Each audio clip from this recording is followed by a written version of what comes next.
खेती से सीखा सब कुछ। और पढ़ाई में मैं बिल्कुल जीरो। मेरा जो बीज है 10-11 राज्यों में भी बाहर जाता है। आज मैं बीज मतलब 17-18 कुंटल बीज तैयार करती हूँ, तो वो भी मेरे आज कम पड़ रहा है। जो किसान गलती आज कर रहे हैं वो मैं 2014, 15, 16, 17, 18 तक मैंने वो गलतियां की। आधा एकड़ यानी कि 2 बीघे से किया, स्टार्टअप किया। आज मैं 400 बीघे पे मेरी खुद की मैं फार्मिंग कर रहा हूँ, खुद लीज पे लेके। 50 एकड़ के आसपास का फील्ड मेरा सीड मल्टीप्लिकेशन हो रहा है आउट ऑफ स्टेट। अगर कोई भी आदमी, कोई भी किसान महाराष्ट्र में 1 हेक्टेयर लैंड पे मतलब 2.5 एकड़ लैंड पे बैम्बू को प्लांटेशन करते हैं तो उनके अकाउंट में सीधी डायरेक्ट सब्सिडी है 7,04,000 रुपए की।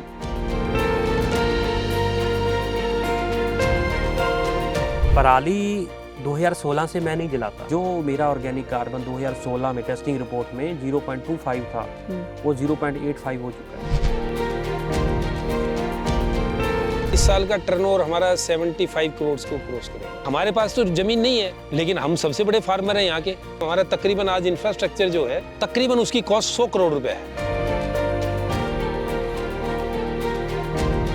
आधे सवा एकड़ के आधे पार्ट पे शुरुआत की थी 2018 में। तूफान आया, बरसात हुई, ओला पड़ गया, पूरी गेहूं की फसल है या धान की फसल है पूरी बर्बाद हो गई। तो ऐसा मतलब चैलेंज बागवानी में नहीं है।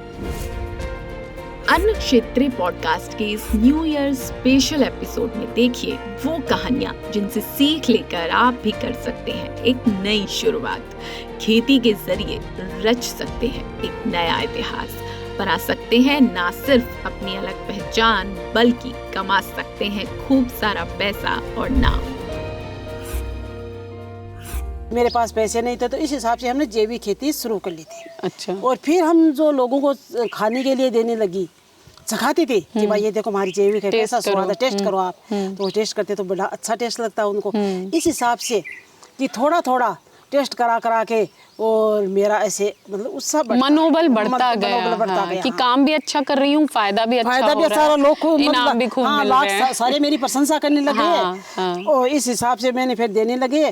फिर एक बार उसको थोड़ा सा सैंपल के रूप में देने लगे। फिर उसका भाई और मिले तो फिर और तो भाई पैसों में मिलेगी। हाँ, बिल्कुल सही बात है। टेस्ट के लिए तो आपको दे दिया, लेकिन और हम पैसों में देंगे। तो फिर इस हिसाब से हमारी पैदावार भी अच्छी होती थी। हमारा खर्चा तो होता, लेकिन मेहनत बहुत ज्यादा होती थी। इसमें मेहनत ज्यादा है भाई। जैसे मजदूर है, घर का मेहनत है, घर की चीजें, दवाई बनाना है, गोबर तैयार करना है, सब कुछ हाथ से करना। खरीदना कुछ है नहीं, मेहनत ज्यादा है, खर्चा कम है। तो इस हिसाब से हम मेहनत करने लगे और खर्चा हमारा कम था, तो और हम पैदावार ज्यादा करने लगे। और मार्केट में सैंपल दे के हमने सबको देना शुरू कर दिया। तो हमारे पास 5 पैसे आने लग गए। तो पैसे आने लग जाता तो फिर इंसान आगे बढ़ता है। तो फिर हमने ऐसे इसका हमने पूरा का पूरा हमारा मार्केट भी बना लिया। तो फिर एक टाइम ऐसा आया कि पूरे अपने 30 बीघा में गाजर लगा दी। 20 बीघा में 20 बीघा में गाजर, मतलब 10 बीघा में गाजर। अच्छा, 20 बीघा में बाकी चीजें, 10 बीघा में गाजर। 10 बीघा में गाजर। तो वो एक मैंने जो सुना है वो आपने कोई गाजर की ऐसी वैरायटी भी डेवलप की है जो सबसे अलग है, ऐसा हुआ कुछ? हाँ, देखो फिर हमने गाजर की ऐसे फिर हम जैसे गाजर की वैरायटी तैयार की थी कि जैसे गाजर की देख के हम जिसकी गाजर की लंबाई कैसी होती है, गाजर की जो ऊपर की शाइनिंग होती है वो कैसी होती है, जो गाजर के ऊपर पत्ते आते हैं वो कितने आने चाहिए। अच्छा। और गाजर में मिठास कितना होना चाहिए, ये सब समझा पढ़ा, सब समझा। उसी खेत से हम समझा। हाँ, तो फिर हम जैसे गाजर की शाइनिंग करने के लिए जमीन को अच्छी से तैयार करके उसके पूरा घास फूस उठा के और गहरी जुताई करके फिर उसको मतलब उसकी बीज बुआई करते हैं। और बीज को अच्छी तरह से धूप देके अच्छी तरह से उसकी मसलाई करते हैं बीज की। फिर उस बीज को हम बीज वही चल रहा था पुराना, उसको आपने ट्रीटमेंट कर दिया। वही चल रहा है, बीज वही चल रहा है, उसमें सुधार करते जा रहे हैं। उसमें सुधार कर दी। क्या सुधार किए? जैसे इसमें सुधार ये की, जैसे पहले बात तो हमने जो बीज में ये सुधार की, अच्छी गाजरों की सुधार की। गाजरों की जैसे लंबाई कैसे होती है, गाजर की लंबाई पर हमने से पहले ध्यान दिया। तो गाजर की हम जैसे अच्छी लंबी गाजरों का बीज तैयार किया। फिर जो गाजर की शाइनिंग कैसी होती है उस पर ध्यान दिया। फिर गाजर की शाइनिंग बनाने के बाद में ऐसी होती है, गाजर के अंदर की जो लकड़ी होती है वो सबकी मोटी होती है और साथ में खाई नहीं जाती। मेरी गाजर की लकड़ी टलती नहीं है, बिल्कुल आसानी से खसती है। टलती नहीं है। हम टालना चाहते हैं तो भी नहीं टलती है। इतनी नरम सॉफ्ट होती है कि वो आसानी से हम खा लो उसको। तो उसको हम ध्यान दिया, तो उसको हम नरम बनाने के लिए जैसे हमने मतलब 3, 4 या 5 पत्ते ऊपर निकलते हैं, उसी गाजर का हमने बीज शुरू किया। अच्छा, बीज को कोई ट्रीटमेंट भी दिया है? हाँ, ट्रीटमेंट दिया, उसको सिलेक्ट किया पहले तो। ठीक है। फिर जो गाजर को नरम और सॉफ्ट बनाने के लिए और मिठास डालने के लिए हमने जैसे घी और शहद से मतलब उपचार किया। उपचार कैसे किया? उपचार जैसे मतलब बीज ले लिया? बीज हमने लेके मसल के अच्छी तरह से तैयार कर लिया। हाँ। फिर इस बीज में हमने हाँ। जो ये किया कि हमने जो बीज ऐसी से धूप दे के फिर उसमें घी और शहद मसल के और उसको छाया में सुखा दिया। और ये आइडिया कैसे आया?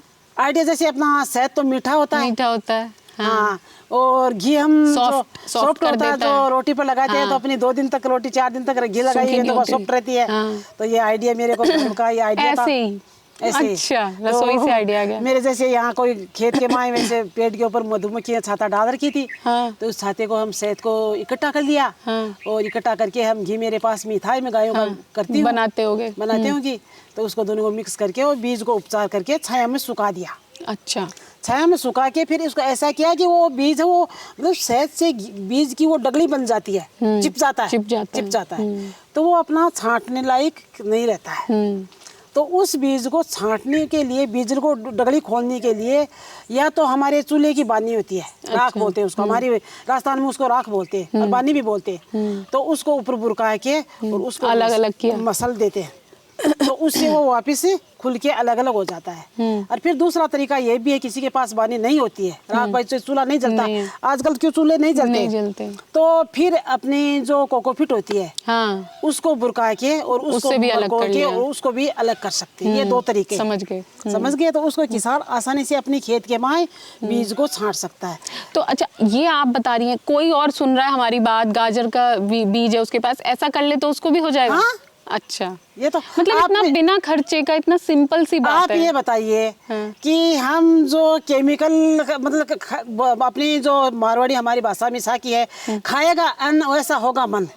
बिल्कुल भाई, हम जैसा खाएंगे ऐसा ही हमारा मन होगा, ऐसा ही हमारा शरीर बन जाएगा। आजकल हम केमिकल का सारा मिलावटी खाते हैं, ऐसा हमारा शरीर नहीं हो गया क्या? बीमार हो गया।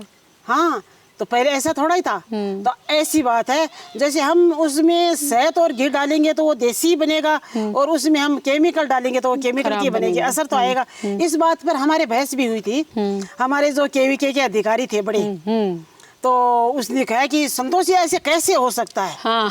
ये शहद और घी का असर कैसे आ सकता है? आप ये पागल बना रहे हो, पागल बना रहे हो, कैसी बात कर रहे हो आप किसानों को? मैं कहा सर, आप ये बताओ, चलो कोई बात नहीं है, मैं आपकी बात में सहमत हूँ, आपकी बात मान लूंगा मैं, पर आप ये बताओ कि हम उस, चलो अपना खाना मान लो, इस चाहे सब्जी मान लो, सब्जी में नमक डालेंगे तब किसका स्वाद आएगा? ज्यादा नमक डाल देंगे तो किसका सब्जी खारी हो जाएगी। तो उसमें आप ये काम करो, एक उसमें आप दवाई का ढक्कन डाल दो केमिकल का, वो सब्जी हम खाएंगे तो उसमें क्या होगा? वो मरेगा नहीं? कोई होगा? तो फिर ये क्यों नहीं होगा? जब आप खेती में आप केमिकल डालते हैं, यूरिया डीएपी जहर डालते हैं, तो उसमें उसी अनाज में उसका असर आता है। तो फिर शहद और घी का असर क्यों नहीं आता है? हम घी खाते हैं, घी का असर हमारे शरीर में नहीं आता है। शहद खाते हैं, शहद का असर नहीं आता है, क्यों आता है? तो फिर उसको भी ये बात माननी पड़ी। फिर ऐसे मत मानो। तो खेत वेत में आके देखा होगा? हाँ, खेत में विजिट कर रहे थे। विजिट के समय की बात है। तो अच्छा। फिर उसने मुझको, आप नहीं मानोगे ऐसे बोले ऐसे, तो मैं एक काम करो, चलो मेरा डेमो बनाया हुआ था। अच्छा, खेत के माँ उसको पहले नहीं बताया कि भाई मेरा डेमो है। तो हमने, मेरे पति ने उसको दो गाजर उपाड़ के लाए थे डेमो में से। एक तो जैसे हम शहद और घी की उपचार थी उसको में से लाए खोद के, और एक अलग लाए थे। दोनों को साफ करके, और उस अधिकारी थे, वो 4-5 लोग थे केवीके के, तो उसको खुआया काट करके, उसको बताया नहीं, बस खिलाया। हाँ, उसको खिलाया कि भाई आप ये गाजर खा के देखो कौन सी अच्छी है, कौन सी गाजर में स्वाद है, कौन सी मीठी है, कौन सी नरम है। तो उसने खाया तो कहा भाई इस प्लेट वाली गाजर ये नरम है और ये अच्छी मीठी भी है। अच्छी मीठी है। फिर आपने बताया कि इसमें तो फिर हमने उसको बताया कि इसमें सर ये है और ये अपनी सिंपल है। फिर उसको मानना पड़ा।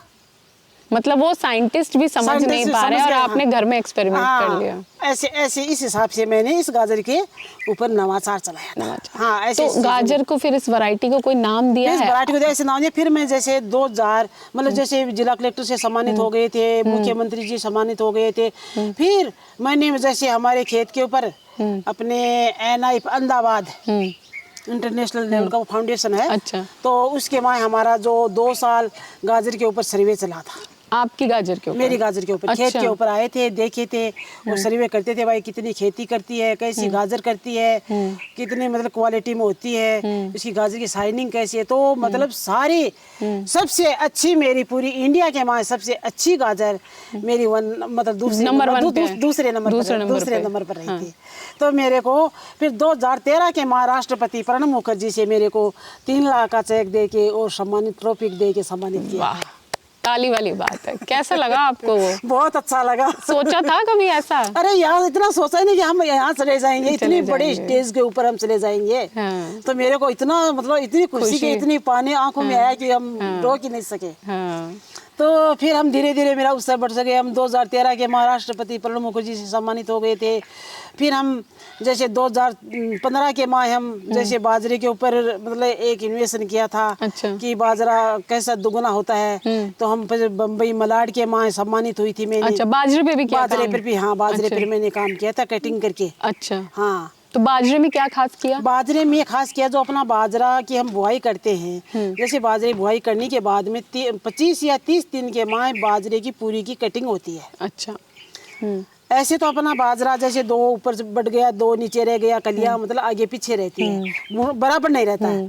तो जो ऊपर जाता है वो ऊपर रह जाता है, नीचे रहता है वो नीचे रहता है। तो वो सीटा नहीं निकालता है बाजरा का। अच्छा। तो वो छोटा बड़ा निकालता है। तो उसमें पूरी पैदावार नहीं किसान नहीं ले सकता है। खर्चा तो लगता है लेकिन पैदावार नहीं ले सकता है। तो हम उसकी कटिंग की, बाजरे की कटिंग करके फिर उस बाजरे को जो धूप और हवा बराबर लगी, बराबर हो गया पूरा बाजरा, ऊपर वाला भी बराबर हो गया, नीचे वाला भी बराबर हो गया। तो उसकी 4 कली थी, 8 कली थी, 5 कली थी, तो वो बराबर बढ़ने लग गया। अच्छा। और बढ़ के उसने बराबर छींटे निकाल दिए। तो इससे किसान को मतलब दुगुनी पैदावार होती है।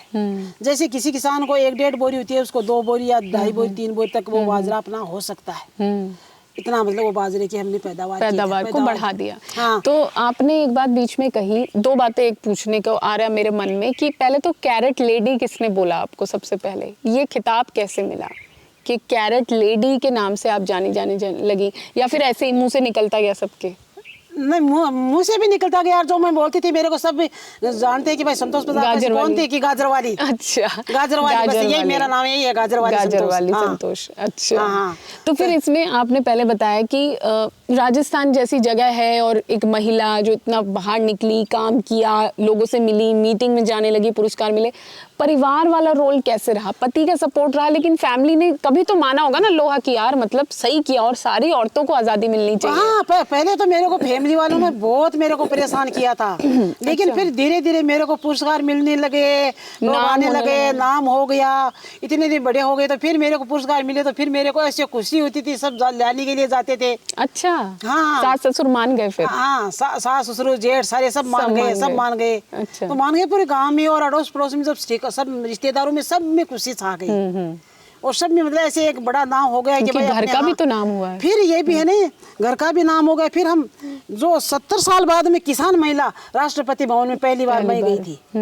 कोई महिला नहीं गई थी आज तक की बात। अच्छा। हाँ। फिर इसमें अब देखो मेरा ये हो गया कि हम पहले अब गाजर का तो करने लगे। गाजर का पहले जैसे बीज करनी थी, बीज पहले छोटे लेवल पर करती थी, जैसे 50 किलो कर लिया, 40 किलो कर लिया, क्यों पहले नहीं था। फिर मेरा धीरे धीरे नाम हो गया, गाजर में अच्छी करने लगी, लोग बीज मांगने लगे होंगे। लोग थोड़ा बीज मांगने, भाई आपकी गाजर का थोड़ा मुझे बीज दीजिए, मुझे दीजिए। तो पहले मैं ठीक है उसको थोड़ा मेरा अड़ोस पड़ोस को मतलब ऐसे ही देने लग जाते थे। फिर मेरे को राष्ट्रपति पुरस्कार मिलते, तब हमारा इतना ही बीज करती थी मैं, 50 या 60-70 किलो बीज बनाती थी। अब फिर धीरे धीरे मेरे बीज की जो किसान ले जाते थे, उस किसान भाइयों के अच्छी पैदावार होती थी, अच्छी गाजर हो रही है, आज भी हो रही है। वो किसान 2000 मतलब 10 से और 13 से जुड़े हुए किसान है। मैं राष्ट्रपति मिलने के बाद में वो किसान आज तक मेरे वही कड़ी जुड़ी हुई है। और मेरा जो बीज है 10-11 राज्यों में भी बाहर जाता है।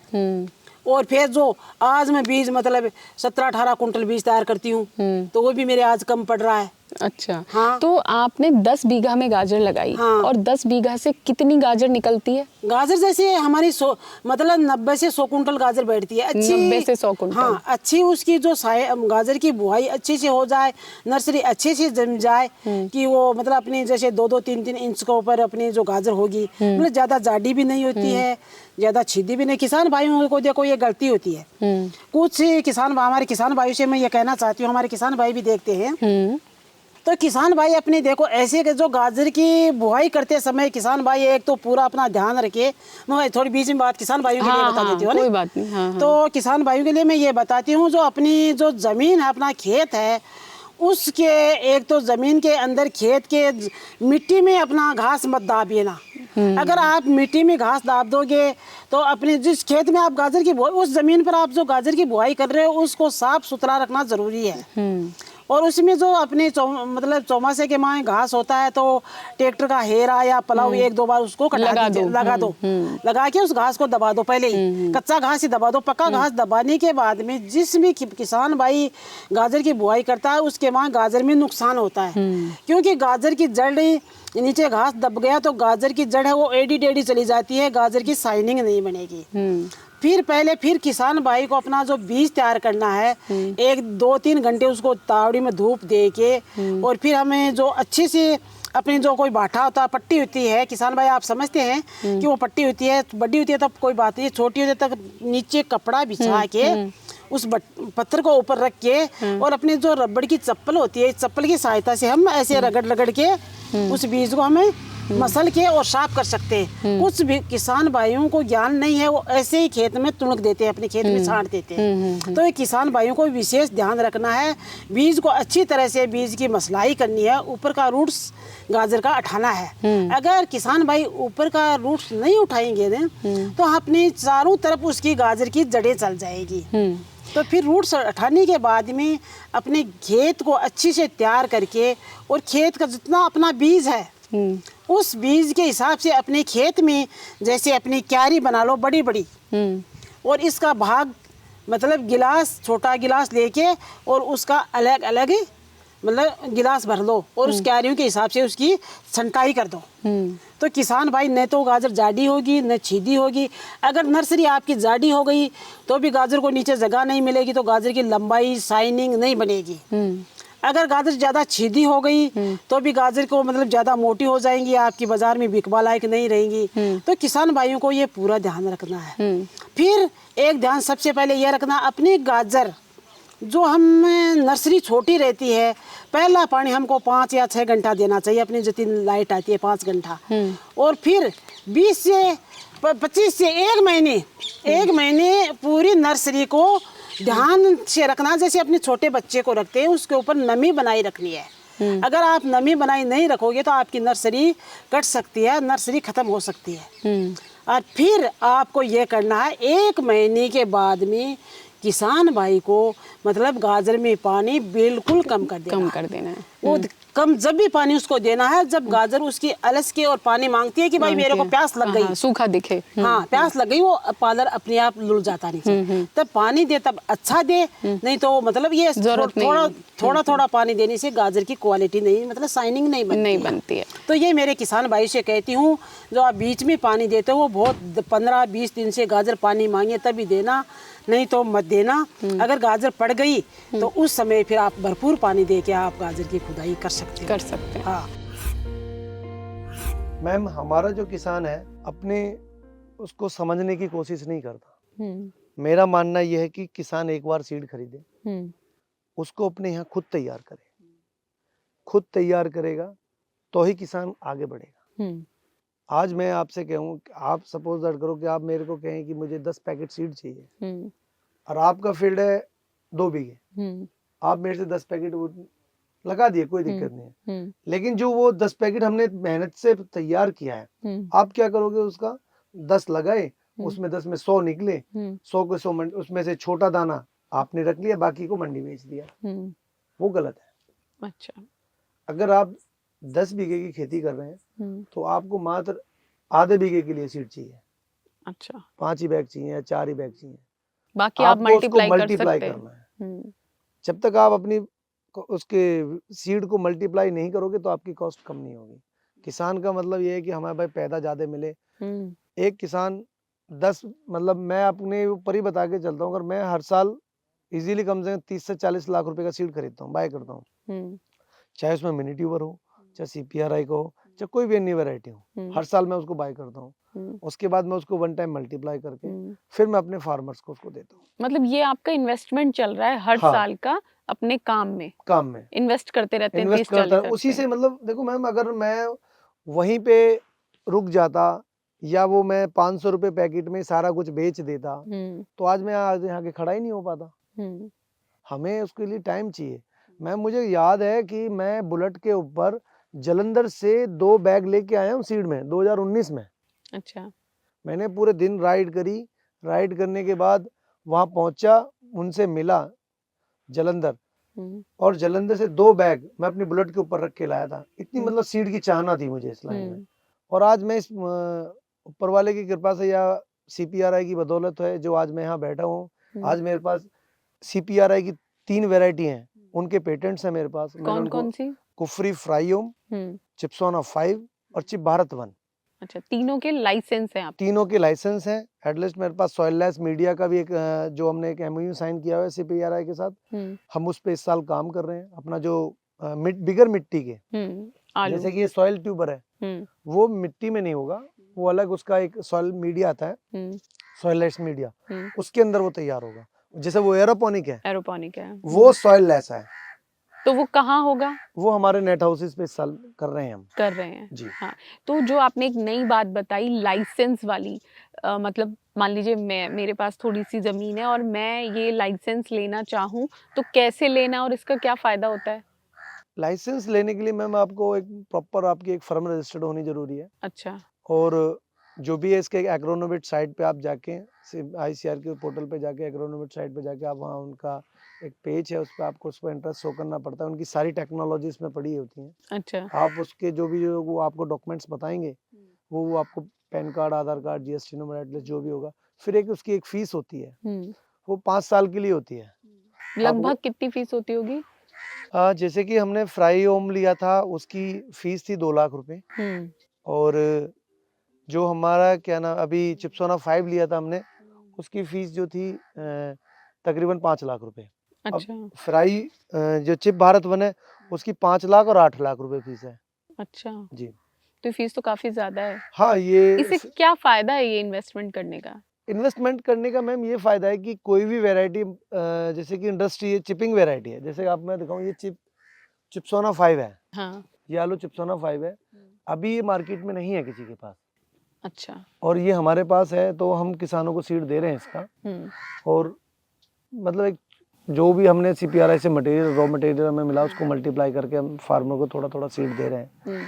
अब इसका मतलब, इसका फायदा ये है कि एक तो ये कम समय में अधिक उपज देने वाली वैरायटी है। अच्छा, अब तक की जितनी भी प्रोसेसिंग हमारी वैरायटी थी, जैसे चिप्सोना 1, चिप्सोना 2, चिप्सोना 3, चिप्सोना 4, ये चिप्सोना 5 है, उनसे बहुत ज्यादा पैदावार है, कम समय में तैयार हो जाती है, और इसकी फास्ट बल्किंग है। अच्छा, तो कोई भी वैरायटी रिलीज होगी तो मैम अब उसके अंदर अपग्रेड होती चली जाती है।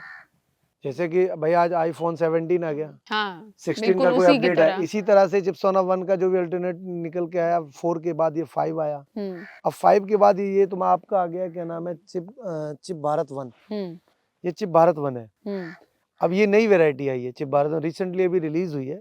इसका ये भी हमने इंडिया का फर्स्ट लाइसेंस हमारे पास है। अच्छा, उसके बाद आईटीसी को मेरे ख्याल से हुआ है, लेकिन हमने फर्स्ट लाइसेंस काव्य एग्रो ने लिया है इसका। आपकी उम्र कितनी होगी? मेरी एज है 37। हाँ, तो जब लोग आईफोन का कलेक्शन कर रहे हैं तो आप आलू की वैरायटी का कलेक्शन कर रहे हैं। बिल्कुल मैम, मेरे पास तकरीबन जी हाँ, कितनी आप बताने वाले हैं? मेरे पास 22 वैरायटी का कलेक्शन है, 22 वैरायटी सीपीआरआई की, जी, आलू की, जी। और लगातार इनको मल्टीप्लाई ही करते जाना है। मैं मल्टीप्लाई कर रहा हूँ और फार्मर्स को इनका सीड प्रोवाइड करा रहा हूँ। इस साल मैंने तकरीबन पंजाब मैंने सीड भेजा है अपना। मतलब मैं खुशनसीब हूँ कि मेरी उन भाइयों का जिन्होंने मेरे को पे विश्वास जताया, जिन्होंने मेरे से सीड बाय किया, और कि लोग बाग यहाँ पंजाब से सीड लेके आया करते थे, और एक मैंने एक मुहिम छेड़ी है कि हम पंजाब को सीड दे रहे हैं। मतलब मैं ये नहीं कह सकता मैं एक बहुत बड़े स्केल पर सीड दे रहा हूँ, लेकिन कुछ वैरायटी हैं जो पंजाब में नहीं चलती हैं, वो यूपी में चलती हैं।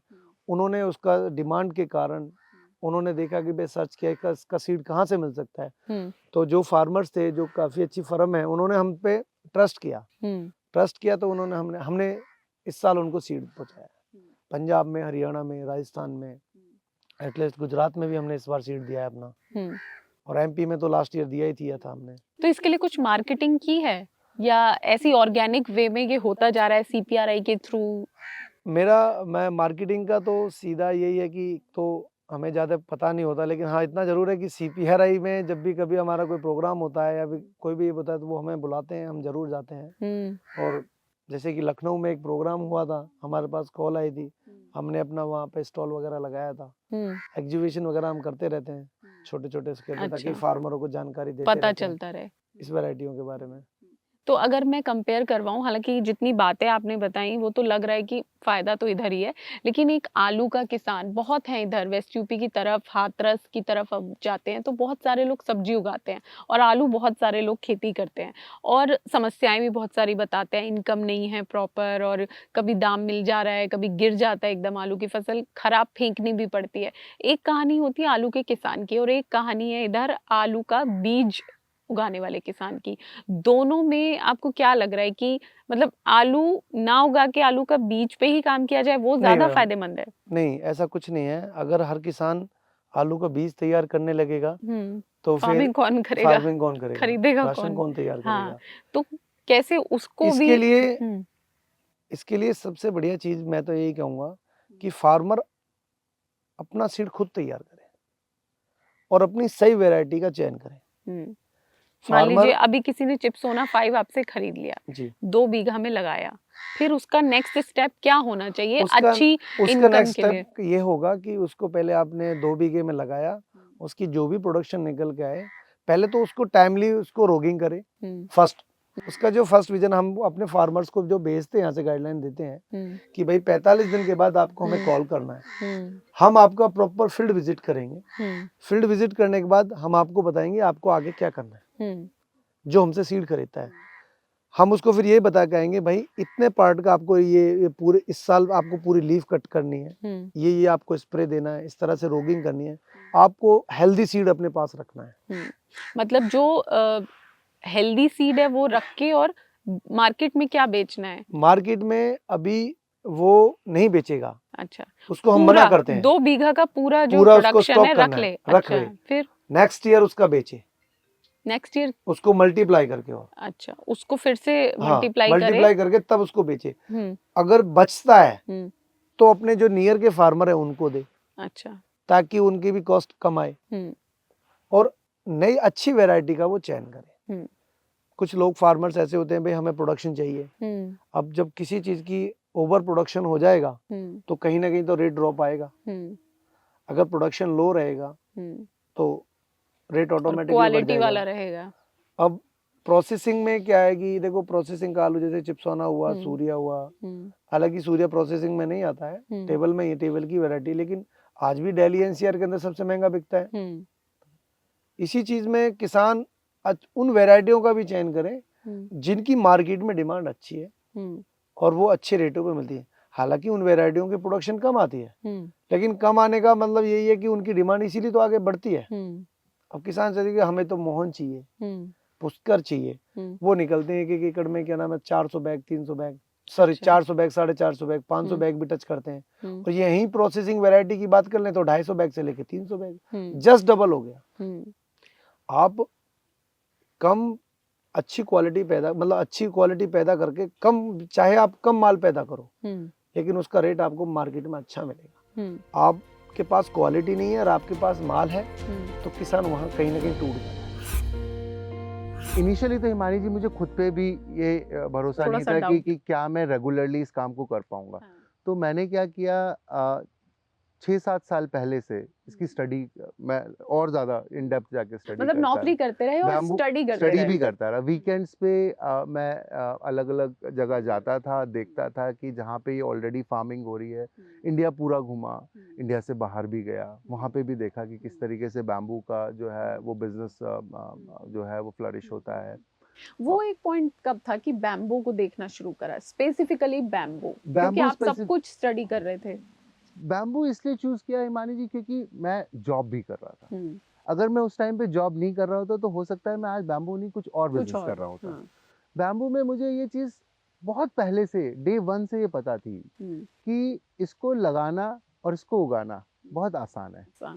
कम समय में आप ज्यादा ग्रोथ देख सकते हो बैम्बू के अंदर। तो वो मुझे लगा कि अगर मैं कुछ पहली बार कुछ स्टार्ट कर रहा हूँ एग्रीकल्चर सेक्टर में तो ये चीज मेरे को एक बूस्ट देगी, एक कॉन्फिडेंस देगी कि आगे चल के मैं कुछ और भी करना चाहूँ तो कर सकता हूँ, क्योंकि पहला स्टेप जो है वो सक्सेसफुल होने के चांसेस ज्यादा बन जाते हैं, प्रोबेबिलिटी ज्यादा है उसमें।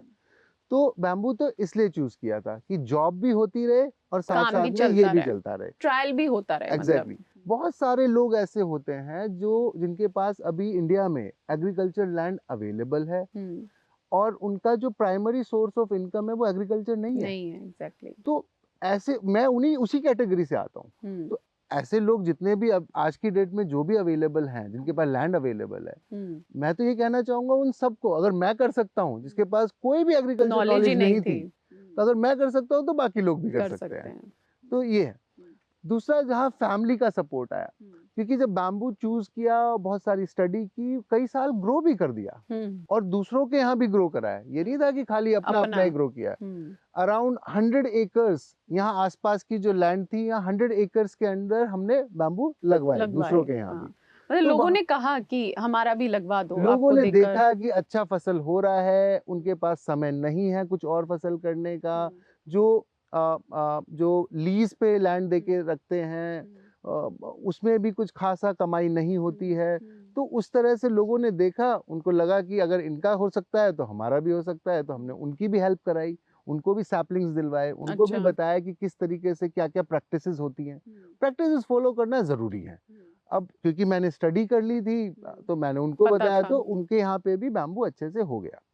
तो ये 3 साल में ये सब चलता रहा। उसके बाद कुछ इंडस्ट्रियलिस्ट भी आए, इंडस्ट्रियलिस्ट के पास भी लैंड होती है अपनी, और उनको पहले से पता था कि बैम्बू की क्या क्या प्रॉपर्टीज हैं और क्या पोटेंशियल बन सकता है बैम्बू में फ्यूचर में इंडिया में। तो उन लोगों ने देखा कि हाँ एक फार्म जो है ये अच्छा चल रहा है, तो उन्होंने भी हमसे हेल्प मांगी, हमने उनकी भी हेल्प की। तो फिर धीरे धीरे करके ये चीज जो बिजनेस है ये आगे बढ़ रहा था। कंसल्टेंसी भी स्टार्ट हुई, प्लांटेशन जो सैपलिंग्स हैं वो भी जाने लगे हैं। तो ये करके ये रहा कि जो एरिया था बिना किसी मार्केटिंग के, क्योंकि जॉब में था और I was not supposed to do my marketing at that time, बता नहीं सकते कि मैं ये कर रहा हूं। वर्ड ऑफ माउथ की मार्केटिंग थी। किसी ने बता दिया कि वहाँ बागपत में कोई कर रहा है या दिल्ली साइड में कोई कर रहा है, तो आते थे लोग, मेरे से बात करते थे, देखते थे और फिर वो भी स्टार्ट करते थे। तो ऐसे करते करते अराउंड 300 एकड़ में 3 साल के अंदर हम लोग सक्सेसफुली बैम्बू को दिल्ली में ही, केवल दिल्ली के आसपास, क्योंकि तब फोकस कहीं और था भी नहीं, तो यहाँ पे हमने उसको ग्रो कर दिया। उसके बाद जाके जब फैमिली को लगा कि हाँ कि ये अनुतोष जो है वो कर सकता है आगे जाके इस काम को, इसका इंटरेस्ट भी बना हुआ है, 6-7 साल से लगा भी हुआ है और कुछ एक्सटर्नल बिजनेस आ भी रहा है। तो जब मैं खुद तो डरा हुआ था पूछते हुए कि क्या मैं स्विच करूं, बिकॉज जॉब भी बहुत अच्छी थी। मैं आपको बताऊं, मैं बहुत ही अच्छी पोजीशन पे काम कर रहा था। I was working as a associate director position, एक बड़ी टीम थी, ग्लोबली मेरी टीम बैठती थी, अच्छे इंजीनियर्स काम करते थे, अच्छी सैलरी भी थी, अच्छी लाइफ चल रही थी। लेकिन अगर फुल फ्लैश किसी बिजनेस में आना है, कोई काम करना है, तो आप दोनों चीज़ों में एक साथ फोकस नहीं कर सकते हो। मैंने आपको बताया कि मैं अपनी मार्केटिंग भी तक नहीं कर पा रहा था, मैं अपनी कोई कंपनी भी ओपन नहीं कर पा रहा था अपने नाम पे। तो अगर छुप छुप के तो बिजनेस नहीं होता है। तो वो एक था पॉइंट कि हाँ क्या मैं अब कंप्लीटली स्विच कर सकता हूँ। And I was really very surprised to know my family support, my wife and my father. उन लोगों ने तुरंत ही बोला कि हाँ ये अच्छा मूव लग रहा है, क्योंकि आप अगर पिछले 6 साल से लगातार एक काम को कर रहे हो और वो एक्सपेंशन पे भी जा रहा है, तो you should go ahead and do this. They have seen your passion. Yeah, I was passionate about. I'm still passionate about bamboo. और प्रॉफिट भी फिर दिखने लगा। हाँ, हाँ। तो है प्रॉफिट। तो फिर फैमिली की तरफ से तो एकदम यस, हरी झंडी। फैमिली की तरफ Now से you are- कोई ऐसा कोई प्रॉब्लम नहीं आया, तो वो एक स्ट्रगल बड़ा था जो खत्म हो गया। उसके बाद जब ये कहानी शुरू होती है, आपने बैम्बू चूज किया, हमें समझ आया कि बहुत सारी चीजें, लेकिन अभी मेरे को डिटेल चाहिए कि क्या क्या चीजें हैं एग्जैक्टली। क्या ये जो पॉडकास्ट लोग देख रहे हैं, बहुत सारे फार्मर्स हो सकता है देख रहे हो, बहुत सारे यंगस्टर हो सकता है देख रहे हो, और बहुत सारे ऐसे लोग हो सकता है देख रहे हो जिनके पास लैंड हो और सोचते हो क्या करेंगे, क्या करें, अरे हमारी तो वहां जमीन है खाली पड़ी है, क्या करें, ताला लगा रखा है करके।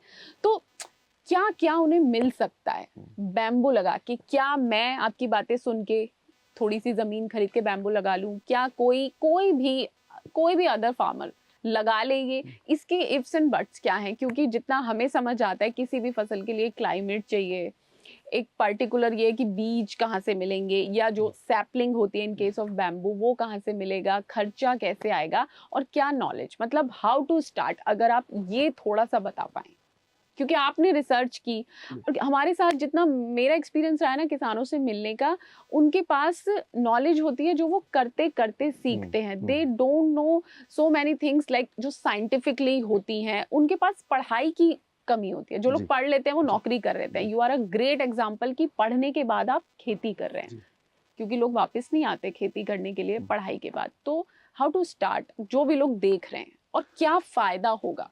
सी मानी जी, मैं एग्रीकल्चर में दो फैक्टर्स देखता हूँ, एंड आई थिंक सबको यही देखना भी चाहिए। पहली चीज तो एग्रीकल्चर सेक्टर में it's a very scientific thing to do. Yes, core chemistry होती है। बिल्कुल। कौन सा फर्टिलाइजर डालना चाहिए, कब डालना चाहिए, वो आपको कितना? पता होना चाहिए। किस फर्टिलाइजर में क्या क्या न्यूट्रिएंट, माइक्रो न्यूट्रिएंट किस तरीके से चलेंगे, कितना पानी जाना चाहिए, नहीं जाना चाहिए, लाइटिंग का क्या इफेक्ट होता है, आपके साथ ह्यूमिडिटी का क्या इफेक्ट होता है, ये सब आपको स्टडी करना पड़ेगा। It's a core science. Add on इसके कभी ज्यादा बारिश हो जाए, क्योंकि हम एक ग्लोबल वार्मिंग की थ्रेट भी Yes, झेल रहे हैं। yes. सर्दियां देर से आने लगी हैं, कम हो गई हैं, बारिश ज्यादा हो जाती है कई बार। तो दैट इज कि वो बैम्बू के साथ क्या है, वो सारी चीजें। तो बैम्बू के दूसरा फैक्टर भी मैं पहले रखना चाहूंगा कि दूसरा फैक्टर होता है कि एग्रीकल्चर इज अ बिजनेस। अगर आप कोई चीज उगा रहे हैं तो ये आप ही की रिस्पॉन्सिबिलिटी है उसकी सेल्स भी और मार्केटिंग भी करना, राइट? तो अगर वो नहीं करेंगे तो डेफिनेटली आपका प्रॉफिट शेयरिंग जो होगा वो कम हो जाएगा आपके एंड पे। आप अगर वो और वैल्यू ऐड देने लगेंगे उसको, तो वो प्रॉफिट जो है वो बढ़ने लगेगा। तो ये फैक्टर्स मुझे शुरू से मालूम थे। अब बैम्बू के केस में आते हैं। बैम्बू अगर कोई नया, जैसे आपने बोला कि आप एक लैंड खरीद के परचेज करके बैम्बू लगाना चाहें, बिकॉज क्योंकि ये लॉन्ग टर्म क्रॉप है। हाँ। ये ऐसा नहीं होगा कि आपने कुछ टाइम के लिए कोई लैंड लीज पे ली है और ठीक है 2 साल 4 साल लिया, बिकॉज 5 साल के बाद तो यील्ड ही आनी शुरू होगी। तो 5 साल का तो वेटिंग लॉकिंग पीरियड आ जाता है। लेकिन 5 साल के बाद 5 से लेके 60 70 80 साल तक, जब हम ये बात करते हैं 60 70 80 साल, इट मींस कि आप अपने लिए नहीं कर रहे हो, जनरेशंस के लिए आप अपनी नेक्स्ट जनरेशन Yes. और नेक्स्ट टू नेक्स्ट जनरेशन के लिए भी करोगे इस चीज को। तो अगर इतना लॉन्ग टर्म सोचना है तो लैंड के ओनर आप ही होना चाहिए, तभी जाके वो प्रॉफिटेबिलिटी निकल के आती है। या फिर अगर लीज की बात करी जाए तो लीज भी लॉन्ग टर्म में आनी चाहिए कि कम से कम 15 साल 20 साल या 25 साल की लीज लोगे तो जो आपका मेहनत है वो वापस आपको रिटर्न हो पाएगी। कोई भी बैम्बू लगा सकता है। बैम्बू लगाने के लिए कोई बहुत ज़्यादा हार्श कंडीशंस नहीं होती। पहली चीज़ तो ये बहुत ही it's a grass, right? It's not a tree. अब घास तो कहीं भी हो जाती है और ये तो स्ट्रॉन्गेस्ट एंड टॉलेस्ट ग्रास है।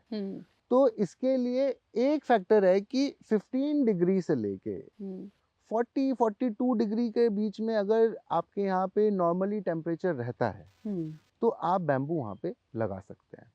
सॉइल कंडीशंस इसके लिए हार्शेस्ट टू हार्शेस्ट कंडीशन के लिए भी बैम्बूज जो हैं वो अवेलेबल हैं। अलग अलग वैरायटी के बैम्बू अवेलेबल रहते हैं। तो जैसे कि अगर इस रीजन में कोई बैम्बू लग रहा है हमारे नॉर्दर्न रीजन में, क्योंकि ये गंगा और यमुना के बीच की बेल्ट है, तो यहाँ पे कहते हैं कि ये सबसे अच्छी सॉइल है, ब्लैक फर्टाइल सॉइल है, पानी मीठा है। अच्छा है। तो जब ये दो चीज़ें ही मिल जाती हैं तो वैसे ही जो फर्टिलाइजर्स हैं वो सब चीज़ों की ज़रूरतें कम रहने लगती हैं, और आप अगर ऑर्गेनिक तरीके से करना चाहोगे तो वो और भी अच्छा हो जाता है। तो बैम्बू ऑलमोस्ट इंडिया की हर रीजन में आप इसको लगा सकते हैं। दूसरा, जो इसके अलावा वाले जो टेम्परेचर है जहाँ पे माइनस में भी टेम्परेचर चला जाता है या फिर 15 डिग्री या 10 डिग्री से नीचे चिलिंग टेम्परेचर जहाँ पे रहता है, चिलिंग के लिए भी कुछ वेराइटीज ऐसी आती हैं बैम्बू की जिसमें आप उनको प्रेफरेंस दे के वो वाली आप वहाँ पे लगा के उसको यूज करके लगा सकते हो। हम लोग जो फार्म डिजाइनिंग करते हैं वो हाई डेंसिटी पे करते हैं। अच्छा। हाई डेंसिटी का कहने का मतलब ये है कि जिस तरीके से एक जंगल में तो किसी ने नहीं देखा कुछ ना भी कि कहीं यहाँ उग से जाता। 15 बाई 15 पे हाँ, लगाना है, 15 बाई 2 पे हाँ। लगाना है, हो सकता है कहीं पे 15 बाई 20 पे भी लग रहा हो या 15 बाई 15 पे लग रहा है, या फिर कहीं पे 2 बाई 2 पे भी लग गया है कि 2 पेड़ एक साथ ही लग गए हैं और वो एक कुछ टाइम बाद लगेगा कि वो एक ही पेड़ है निकल के। बैम्बू में ऐसे ही होता है, जैसे आप घास का होता है, घास के कितने सारे तिनके लगाए जाते हैं लेकिन एक समय आता है कि आप लगता है कि वो पूरी की पूरी घास एक जैसी है। तो बैम्बू इज अ ग्रास, इसके अंदर राइजोम होता है, नीचे राइजोम सारा कनेक्टेड हो जाता है। तो आप पास लगाएं दूर लगाएं इससे कोई खास फर्क नहीं पड़ेगा। पास ज्यादा जितना डेंसली लगाएंगे बैम्बू को उतना ज्यादा आपकी यील्ड बढ़ जाती है। उत्पादन के मामले में तो पंजाब आगे ही है सबसे। अब सॉयल हेल्थ के मामले भी हमारा कंपटीशन बढ़ना चाहिए। और जो मेरा ऑर्गेनिक कार्बन 2016 में टेस्टिंग रिपोर्ट में 0.25 था वो 0.85 हो चुका है। और अमेरिका के टेक्सास एरिया के एक बहुत सीनियर साइंटिस्ट कहते हैं कि अगर ये आपका ऑर्गेनिक कार्बन 10% तक चला जाता है तो खेत को आपने सिर्फ पानी और बीज देना है, कोई खाद देने की जरूरत नहीं है, कोई पेस्टिसाइड नहीं, कुछ भी देने की जरूरत नहीं है, खेत इतना सक्षम हो जाएगा। तो ये मेंटेनेंस आपका कैसे हुआ है? मतलब हाँ, हमने ट्रायल करते करते ऐसे तक आ चुके हैं और मुझे लगता है कि इसके बारे में सबको सोचना चाहिए। कोई भी एक मेथड, जैसे मैंने अभी धान के बाद जस्ट गेहूं की बिजाई की है और मेरे खेत को ये सूट करता है, मैं इसके लिए कॉन्फिडेंट हूँ। मेरे को किसी के सुनने की जरूरत नहीं है कि ये कामयाब है, ये फेल है, इसमें उत्पादन कम होता है, ये होता है। क्योंकि जितना लोगों का भूसा निकलता है, तूड़ी निकलती है 3 ट्रॉली, उतना ही मेरा आ रहा है। जितना लोगों का उत्पादन आ रहा है 20 क्विंटल, 22 क्विंटल, 25 क्विंटल, उतना ही मेरा आ रहा है। तो मेरा खर्चा भी उनसे कम है। अगर कोई फार्मर, मैं विनती करूंगा आपके चैनल से, कोई फार्मर अपने खेत में टोका चला के पराली को काटता है, उसके बाद उसकी गांठें बनाता है, गांठों को कहीं ना कहीं सेल करता है या कोई ट्रांसपोर्ट करता है या बाहर निकालता है अपने खेत में से, हमने दाने को तो निकाल के मंडी में सेल कर दिया, हम पराली को निकाल के किसी ना किसी को दे रहे हैं। मतलब हम डबल पैदावार बाहर निकाल रहे हैं, माइनिंग कर रहे हैं अपनी मिट्टी की। अच्छा, जैसे आप 24 घंटे में 8 घंटे सोते हैं तो तभी तो हमारी 16 घंटे की परफॉर्मेंस आ सकती है। अगर 16 घंटे सोएंगे तो 8 घंटे की परफॉर्मेंस तभी भी लॉस है। अगर 24 घंटे काम करेंगे तभी भी लॉस है। हमारी मिट्टी 24 घंटे काम कर रही है लेकिन इसको कोई सॉइल रेस्ट नहीं है, कोई इसके अंदर रहती दुनिया के लिए हमने कोई भोजन का प्रबंध नहीं किया हुआ। तो अगर हम पूरा ही ऐसे गेहूं में भूसा और दाने बाहर, धान की पराली में चाहे पराली को जला दिया, चाहे गांठे बना के बाहर निकाल दिए, चाहे पैदावार को निकाल के मंडी में सेल कर दिया प्रोड्यूस को, तो वो उसमें लॉस है। हमारी मिट्टी में हम सिर्फ क्या डाल रहे हैं फिर? Urea, DAP, potash, sulphur, calcium. तो मैन मेड तो कुछ भी लंबा नहीं चलता। मैन मेड तो कभी कोई व्हीकल लंबा नहीं चलता, मैन मेड कोई मेडिसिन लंबी नहीं चलती, कोई दवाई लंबी नहीं चलती। तो कुदरत जो बनाती है वो लंबा चल सकता है। कुदरत ने आज से जो लाखों साल पहले जो इतनी प्रजातियां तैयार की है नेचर में, कुदरत में, तो वो अभी तक चल रही हैं। उसमें हमने कुछ निकाल के सिलेक्ट करके अपने खेतों में फिट कर ली है। तो मुझे लगता है कि कहीं ना कहीं हमको सोचने की ज़रूरत है इस स्तर पे कि जो फार्मर अपने खेत में, क्योंकि ज़्यादातर समस्या पता क्या है, आग लगाने का कारण मैं आपको एक मेन कारण बताता हूँ। अभी एक बहुत बड़े न्यूज़पेपर में भी इसको कवर किया गया है कि मान लिया जाए कि पंजाब में 100 किसान हैं और 100 के पास ज़मीन है, उसमें से 25 किसान खेती कर रहे हैं और जो 75 किसान हैं वो अपनी ज़मीन उन्हीं 25 किसानों को दे रहे हैं। 100 किसान है, 100 किल्ला है, हर एक किसान के पास 1 किल्ला है। तो आप ये मान के चलो 25 किसान 4-4 किल्ले की खेती कर रहे हैं और जो 75 किसान हैं उनके पास ज़मीन है लेकिन वो खेती नहीं कर रहे। तो जब ज़मीन का किराया बढ़ता रहेगा, एमएसपी बढ़ जाए, कम हो जाए, उसको छोड़ो, एमएसपी बढ़ जाएगा, ज़मीन का किराया बढ़ जाएगा, ठेका बोल देते हैं हम लोग, किराए के ऊपर, लीज के ऊपर लेके खेती करते हैं। जब तक वो बढ़ता रहेगा तब तक ज़मीन से प्यार कभी होगा ही नहीं। तो कभी इस खेत में मैं आ गया, कभी मेरा पड़ोसी आ गया, कभी तीसरा बंदा आ गया, तो ये एक खेत यूज होने लग गया प्रोडक्शन के लिए। और जितनी भी मार्केट में धड़ल्ले से पेस्टिसाइड सेल हो रही है, पंजाब में 18,000 करोड़ की पेस्टिसाइड बल्क फर्टिलाइजर सब मिला के सेल हो रहा है। तो मैं विनती करूंगा आपके चैनल से, पूरे जितने ब्यूरोक्रेट्स हैं, जितने अच्छे ओहदे पे ऊपर राजनीतिक लोग बैठे हुए हैं, कि हमारे देश में अगर 10 का नोट नकली बन सकता है, 500 का नोट नकली बन सकता है जो कि 1000 में नहीं चलेगा, और 5 का सिक्का 10 का सिक्का नकली बन सकता है जो कि 11 में नहीं चलेगा। तो यहाँ पे पंजाब में, पूरे देश का छोड़ो, 18,000 करोड़ का फर्टिलाइजर जहाँ पूरा पेस्टिसाइड मार्केट बिक रहा है, तो क्या उसमें एक पैसे का भी नकली नहीं है? नकली तो है, नकली तो है, छापेमारी भी हो रही है, सब कुछ हो रहा है। तो क्या उसको और संवेदनशीलता से नहीं देखना चाहिए? क्योंकि फार्मर का कहीं ना कहीं लॉस उससे जुड़ा हुआ है। फार्मर को अवेयर करने की ज़रूरत है। वैसे तो हम डिजिटल इंडिया की बात करते हैं, मुझे लगता है डिजिटल इंडिया तभी सक्सेसफुल है जब एक हमारे देश की राजधानी से निकला हुआ पेपर 24 घंटे में किसान के मोबाइल में चला जाए।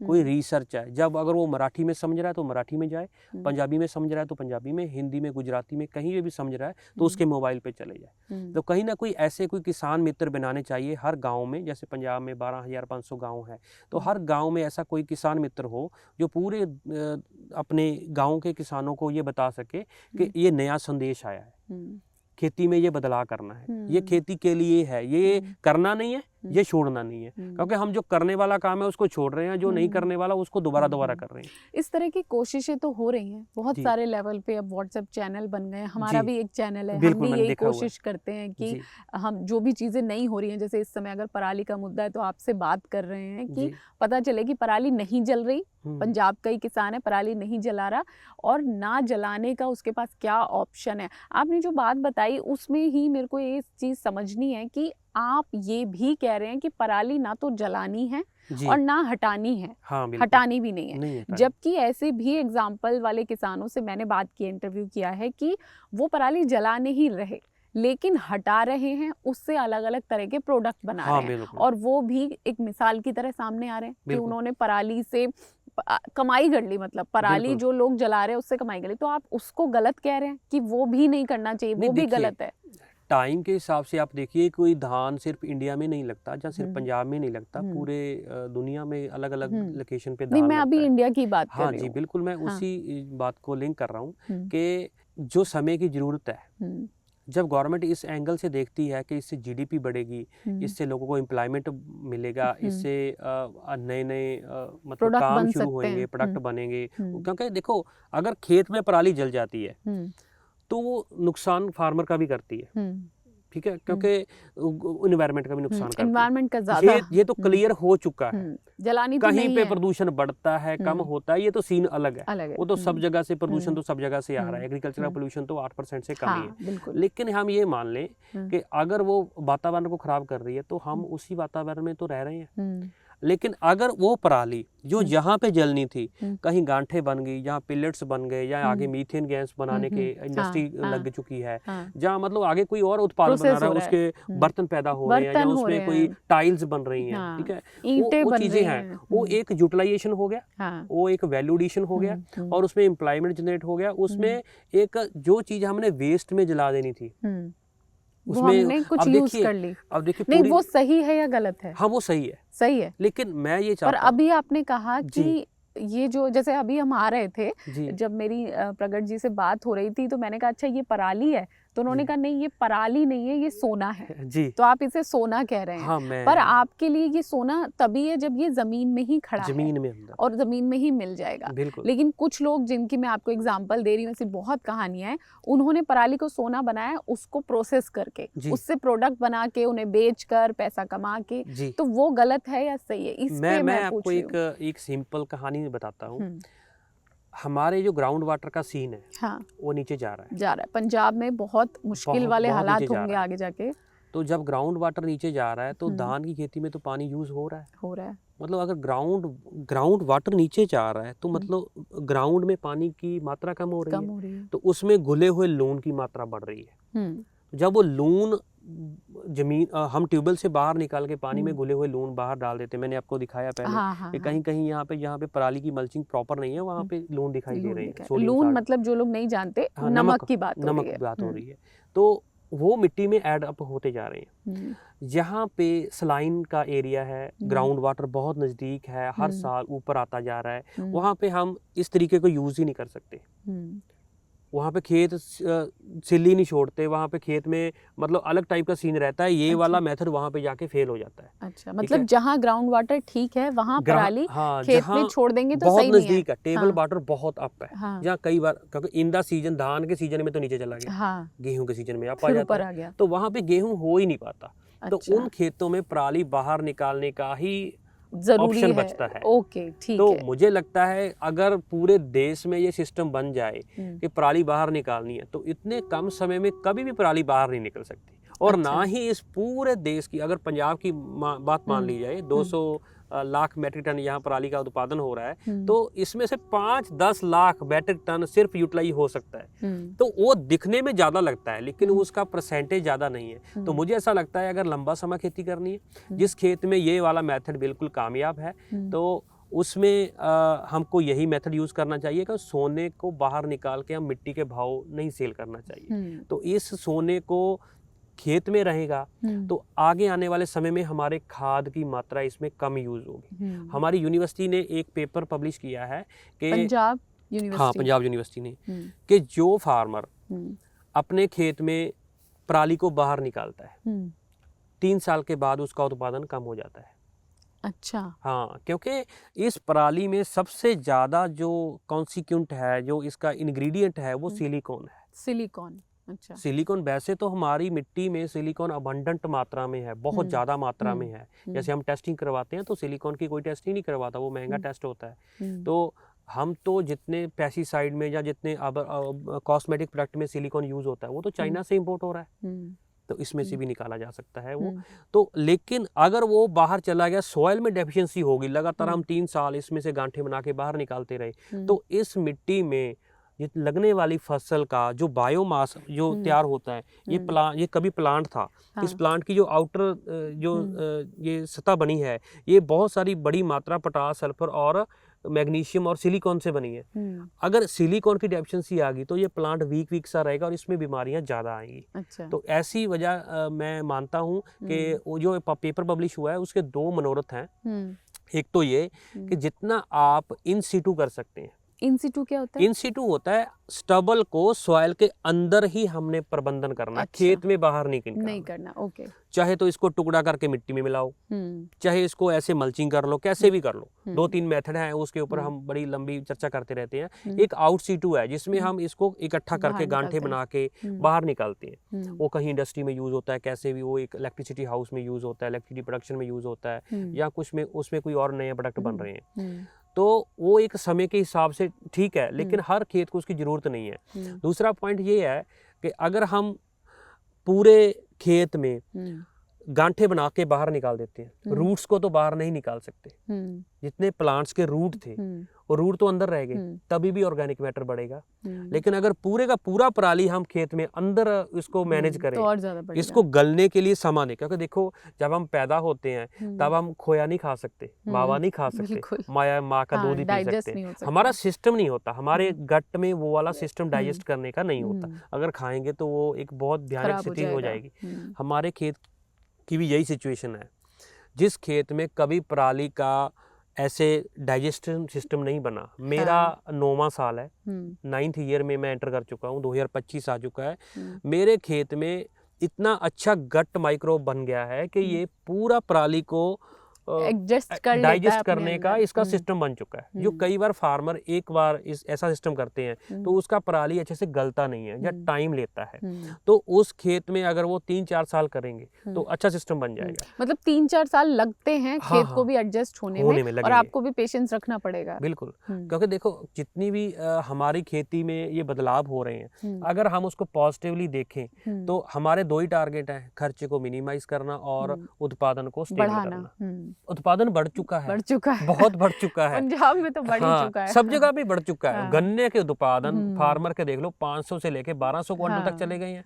गेहूं के उत्पादन आप देख लिए 15 क्विंटल से लेके 28 क्विंटल तक चले गए हैं। वैरायटियां हमारे पास है। ठीक है, धान का उत्पादन देख लीजिए 25 क्विंटल से लेके आप 38 क्विंटल तक चले गए हैं। लेकिन सॉइल हेल्थ के बारे में तो अवेयरनेस प्रोग्राम हो, मैं इसलिए दोबारा एक शब्द को यूज कर रहा हूँ कि हमारा जितना भी डिजिटल इंडिया का प्रोग्राम है उसमें फार्मर को भी जोड़ा जाए, एग्रीकल्चर के एक्सटेंशन वर्क को डिजिटली लेके आना चाहिए हर पर फार्मर के डिजिटल का साथ ये में। भी है ना, क्या हर फार्मर के पास स्मार्टफोन है या नहीं, अभी तो वो भी बात एक अलग है, वो एक जी। अलग बहस है कि हर किसी के पास स्मार्टफोन नहीं है तो फार्मर चलाना नहीं आ बिल्कुल रहा। सही है, वो बिल्कुल सही है, फार्मर के पास नहीं है, लेकिन जितना यंग फार्मर है, लेडीज फार्मर अभी एग्रीकल्चर में बड़े स्तर पे आ रही है, तो कहीं ना कहीं पूरे गांव में एक फोन तो होगा ही, ऐसा तो कोई मुझे लगता नहीं होगा। मुझे लग रहा है डिजिटल इंडिया पे तो खैर कोशिशें हो रही हैं, धीरे धीरे चीजें आगे बढ़ रही हैं। यही बात है कि हम अपने चैनल के लिए आपसे बात करें और जी। आपने एक अलग चैनल शुरू जी, किया जी, हुआ है। बिल्कुल। तो पराली का मैनेजमेंट अभी मुझे लगता है परगट जी ने अच्छे से बताया, जो मुझे समझ आया वही कि जहाँ इन्होंने जो पराली मैनेजमेंट किया है कि पराली को खेत में ही बना देना है, जमा देना है, इनका खेत डाइजेस्ट कर लेता है, क्योंकि ग्राउंड वाटर पंजाब में नीचे जा रहा है। लेकिन जहाँ ग्राउंड वाटर ठीक लेवल पे है, जैसे अगर हम यूपी की बात करें, वहाँ जी। पे पानी की इस तरह की समस्या नहीं है, जी। तो वहाँ पे बहुत सारे ऐसे इंडस्ट्री शुरू हो गए हैं जो पराली से प्रोडक्ट बना रहे हैं, तो वो बिल्कुल। ठीक है। हाँ। तो पराली की ये चीज़ हमने समझी, और इस समय जो दिल्ली के प्रदूषण को लेके हल्ला हो रहा है, जिसपे किसान तक डे 1 से आवाज़ भी उठा रहा है, उसका एक और सबूत इस पॉडकास्ट के जरिए हम आपको दे रहे हैं कि पंजाब में ऐसे दर्जनों नहीं, मतलब हजारों किसान हैं जो पराली नहीं जला रहे। जिस खेत में हम हैं 9 साल से, यहाँ कोई पराली नहीं जली है, मैनेजमेंट हो रहा है। और ऐसे परगट जी से बात करते हो और भी कई किसानों के नाम मेरे सामने आए हैं, गांव पता चले हैं कि जहां पराली नहीं जल रही। हर जगह जाना संभव नहीं है, जी, लेकिन ये भी इसमें- एक क्रांति हो रही है। जी, मैं इसमें एक बात आपको रोक के ऐड करना चाहूँगा कि जो किसान पराली जलाते हैं, हाँ जब पराली अपने खेत से निकाल देते हैं, हाँ। गेहूं बुझाई करने के लिए मेरा खर्चा उनसे कम आया है। अच्छा। अगर उनका खर्चा 1500, 1800, 2000 तक जाता है, 3000 तक भी जाता है, तो मेरा इसमें गेहूं बुझाई करने का जो खर्चा है वो 600 रुपया है। अच्छा। तो अगर मेरा खर्च कम हो रहा है, उत्पादन स्टेबल हो रहा है, तो मेरे खेत का जो एक अनदिख दुनिया है जो हमारे खेत के अंदर, उसको मैं भोजन देने का काम कर रहा हूँ। मेरे सॉइल की पावर बढ़ रही है, तो मेरे तो कई काम एक ही कई फायदे फैसले हो से रहे हो हैं। गए। हाँ, तो एक मुझे ही लगता है कि फार्मर को फार्मर से भी सीखना चाहिए, यूनिवर्सिटी को भी सीखना चाहिए, क्योंकि यूनिवर्सिटी तो 1960 से बननी शुरू हुई है और खेती तो कब से हो रही है। तो पहले तो आग उग नहीं लग रही होगी, पहले तो इतनी हमारे पास मशीनरी नहीं थी, पहले इतना डिजिटल सिस्टम नहीं था। तो अब सब कुछ हमको पॉजिटिव वे से देखना चाहिए और इस तरीके को ध्यान में रखना चाहिए कि आने वाले 20 साल में हम कहाँ खड़े होंगे। अगर खेत में कम खाद से खेती करनी है तो खेत का ऑर्गेनिक कार्बन कम नहीं होना चाहिए, ये 1% तक जाना चाहिए। फिर आपके खेत में जितनी सिफारिश आपके एरिया को खाद की हो रही है, उससे भी आप कम से खेती कर लेंगे और कम बीमारियां आएंगी। ये बहुत ही साइंटिफिक सब्जेक्ट है। आप मेरे को कोई साइंस का नाम लीजिए, कोई साइंस का नाम लीजिए कि वो इसमें इन्वॉल्व नहीं है। सॉइल साइंस, फिजिक्स, केमिस्ट्री, कोई आप नाम लीजिए, बायोलॉजी को कौन सी, प्लांट साइंस, मतलब वीडिसाइड, पेस्टिसाइड, सॉइल, मतलब आप किसी चीज का फर्टिलाइजर, मतलब कितनी सब कुछ साइंस है। उसके बाद जो मशीनरी लगती है उसमें सारी इंजीनियरिंग है, बिल्कुल इंजीनियरिंग है। उसके बाद मार्केटिंग है, सारी मतलब एमबीए मतलब मार्केटिंग का है। तो उसके बाद जो स्टोरेज वगैरह मतलब उससे पहले है, लॉजिस्टिक्स है। इसमें कौन सी चीज इन्वॉल्व नहीं, आप मेरे को बताइए। और आपने सब, इस देश का दुर्भाग्य कि सब अनपढ़ इकट्ठे हो गए इसके अंदर। बड़ा फैक्ट है ये एक कारण है। हम पढ़े लिखे थे, हम उस ढर्रे पे नहीं चले जो चलता आ रहा था। दोनों पार्टनर, हम यादव जी और हमने नई, मतलब ये देखा कि भाई ये साइंटिफिक ये तरीके से कैसे किया जाए, इसको कैसे ईमानदारी से काम किया जाए, कैसे एक कमिटमेंट से काम किया जाए, एक डिसिप्लिन से कैसे काम किया जाए। अब एक बात बताइए, आप आज क्या है कि आज इसमें कीड़ा लगा है, हम खेत पे नहीं गए, उसके बाद फिर हम दवाई लेने गए, 2 दिन में वो दवाई लेके खरीद के आए, फिर हमारे पास स्प्रे की मशीन नहीं है, तो तब तक वो कीड़ा खा जाता है। हम इसको पास टाइम धंधा समझ रहे हैं, काम समझ रहे हैं। हाँ। ये हम 24/7 इसमें रहते हैं, दोनों पार्टनर, तब जाके ये काम होता है। लेकिन अगर हमारे किसानों को देख के, जो हमारे देखते हैं हम जो जैसे, तो उनको बहुत सा टाइम उनका पंचायत चुनाव में, जिला परिषद के चुनाव में, विधायक के चुनाव में, पार्लियामेंट के चुनाव में, तो ये सब उनके जिम्मे है, खेती नहीं होती। तो आप अगर आप जैसे काम कर रहे हैं, तो कितने दिन आप ऑफिस में जाते हैं? 365 दिन में 300 दिन तो कम से कम जाते होंगे, आज से भी 350 दिन। और हमारा तो 24/7 ही 24/7। तो आपको पैसा कैसे मिलेगा? जब तक आप पूरे टाइम काम नहीं करेंगे, साइंटिफिक तरीके से काम नहीं करेंगे। आप, बहुत ईमानदारी की बात यह है कि मान लो क्रेडिट कार्ड बना किसान का, वो पैसा खेती में बहुतों का नहीं लगा, वो ब्याह में शादी में, और उसके बाद पैसा नहीं था, उसने और कहीं लगा लिया। तो जो खेती में पैसा लगना चाहिए, इक्विपमेंट किसान का, क्योंकि पैसे नहीं है तो टूटा फूटा इक्विपमेंट है, अगर ठीक से उसका हैरो वगैरह नहीं है, कल्टीवेटर नहीं है, तो 10% तो डीजल ज्यादा लग रहा है उसका। फिर खेती छोटी है, 3 एकड़ 20 एकड़ में जो सामान चाहिए वही 3 एकड़ में चाहिए, तो वो सामान आता है वो 20 लाख का, 20 लाख का, और तो 3 एकड़ का वो वाइबल ही नहीं रहेगा। तो हमें तो इसको रीवर्क करना पड़ेगा, दोबारा सोचना पड़ेगा। एक ये हमारा मॉडल है कि जिसमें इनफॉर्मल कॉन्ट्रैक्ट फार्मिंग सिस्टम है या इनफॉर्मल लीज सिस्टम है, तो उससे ये कंसोलिडेशन हुआ। क्योंकि जब तक मैकेनाइजेशन नहीं होगा तब तक कॉस्ट ऑफ प्रोडक्शन नीचे नहीं आ सकती। हम ये क्लेम करते हैं, हमारा सक्सेस का एक बहुत बड़ा कारण जो हम मानते हैं वो इसका कॉस्ट ऑफ प्रोडक्शन, जो पैदा करने की जो लागत है वो सबसे कम है। हम ये कह रहे हैं शायद ही दुनिया में कोई हमारे से कम लागत में गाजर को पैदा कर सकता है। जब आप कम लागत में पैदा करेंगे तो आपकी फसल भी अच्छी होगी, प्रोडक्शन भी ज्यादा होगा, और आपकी सॉइल वगैरह सबका वो बैलेंस बना रहेगा। जब हम गलत तरीके से ओवरडोज, ओवर पैसा खर्च करते हैं, उससे सबका ज्यादा पानी लगाते हैं, ज्यादा बिजली खर्च करते हैं, तो वो उससे ज्यादा और नुकसान होता है। 2 तरीके से नुकसान होता है, फसल पे नुकसान होता है और आपके इकोनॉमिक खराब हो जाती है पूरी। तो ये फार्मर को ये इसमें, अच्छा दूसरा, अगर जैसे खेती कर रहे हैं, एक्सप्लॉइट होते जा रहे हैं, बिल्कुल, तो होते रहो, फिर आप मतलब आपको उसका रास्ता तो ढूंढना पड़ेगा ना। धरना प्रदर्शन, देखिए कोई भी सरकार नहीं, धरना प्रदर्शन से नहीं होगा। जब आप बड़े बनना पड़ेगा, आप 10 ज्वाइन करिए, आप इकट्ठा चीज खरीदिए। आज जब हम चीज खरीदते तो हमें सबसे सस्ती मिलती है, क्योंकि हम बैग भी खरीदेंगे तो 6 लाख 8 लाख बैग खरीदते हैं। अगर बल्क में खरीदते हैं, पेस्टिसाइड भी हमें ठीक मिलेगा, सीड भी हमें सस्ता मिलेगा। तो ये तरीका है। जो 2 एकड़ का 4 एकड़ का वो आड़ती उसको क्या समझेगा। लेकिन जैसे सरकार ने FPO बनाए, उसमें अगर ज्वाइन करके तो आप डील करेंगे तो आपको 500 किलो सीड खरीदेंगे आप, जब बेचेंगे तो आप कितना क्वांटिटी आपके पास है, तो आपको सम्मान से देखा जाएगा। आप 50 टन लेके आपको कोई नहीं पूछेगा, खड़े तो खड़े, कोई नहीं। तो आपको ये ताकत बनानी पड़ेगी, नहीं तो एक्सप्लॉइट होते रहोगे। कोई सरकार दुनिया में ऐसी नहीं जो अपने किसान का भला नहीं चाहती।